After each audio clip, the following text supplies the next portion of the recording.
You're a part of a couple franchises nowadays, huh? Marvel, Star Wars, Last of Us, Freaky Tales-verse, Narcos Galaxy, yeah. All these, we're getting all of them, yeah, right.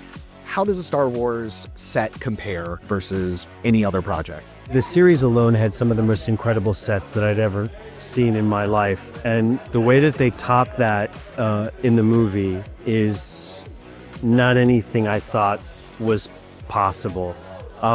There have been so many instances where I've just looked back at John and said directly to him, how the hell did you do this? I think he's a genius, and I realized that he is my Jedi master. The overview that he has of this kind of storytelling in terms of the world building, the characters, old and new, and his casting, he's just a genius.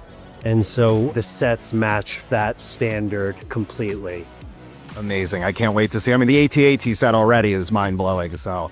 It is mind-blowing to the eye on set, and what this movie will be as a cinema experience will be one of the best adventures ever made. Are there technological advancements that you're using in Mando and Grogu that you're excited about or that you can't wait to unleash? Yeah, so because we're on the big screen, the time frame is different. So with a TV show, you got to turn it around less than a year. But here we have several years to do it.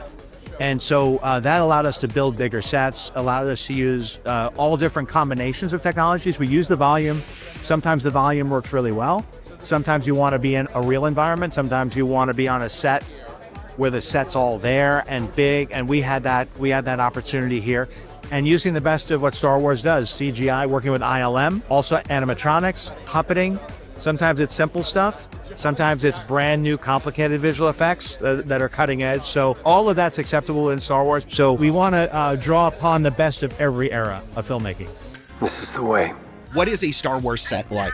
Well, it's like a really loving family, and they almost have their own language. And there's so clearly different groups of pilots and aliens and bartenders and, all these different groups that become part of this world.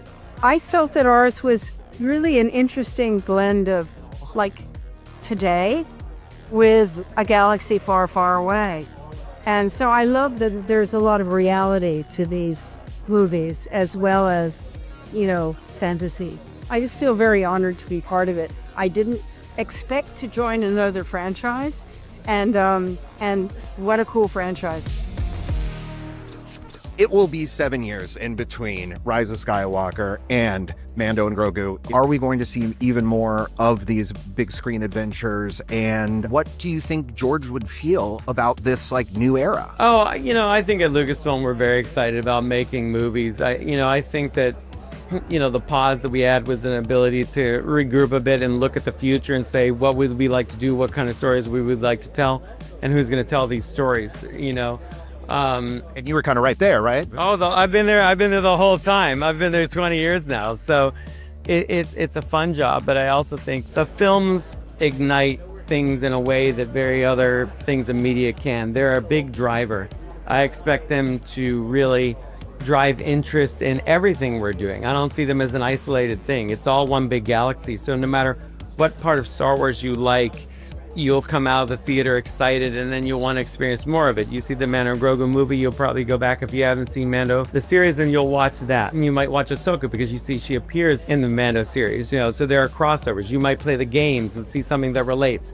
There's a lot of animation things I did in Clone Wars that turn up in the games. So you might go check that out. There's infinite avenues now for fans to just dive deeper and deeper.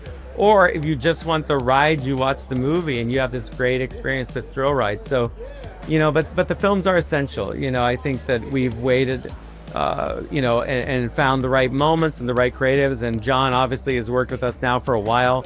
Grateful for him and his commitment to Star Wars. And, I think everyone's going to be excited by what he's done here. George included? George included. Yeah, George is happy for us. What a thing to have created something that so many other people want to be a part of and want to tell stories in. I mean, is there anything else like that? And the reverence that people have of it. I'm a bit of a bizarre bridge now between what was and what will be, and I see a great responsibility to try to, tell people what he told me. And so while we're, moving forward and doing new things, that we are also honoring the foundations of what made what George created so special, because it is special and he is unique. There is only one George, and the rest of us are just, doing our best to find that force within us to tell these stories.